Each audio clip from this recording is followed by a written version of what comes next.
Брат, ты хочешь достичь цели и топить во славу великой свободы? Забей все, болт, там на дядь, там и так дальше, и иди к своим целям. Все. Настоящий успех не заключается в том, как-то вот равнять, там, знаешь, чему-то вот работать на дядю. А именно ты забиваешь болт на все и идешь всему великому и прекрасному. Вот.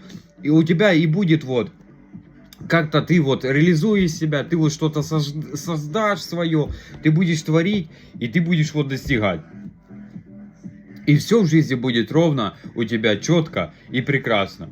Только так, брат. Ёб твою мать. Извини, братан. Блять, вспомни прикол. Короче, братан, рассказываю тебе анекдот. Короче, встречаются алкаши, понял? И, короче, один алкаш говорит другому: заниматься спортом может любой, а бухать нужно здоровье. Так что давай, брат, во славу великой свободы.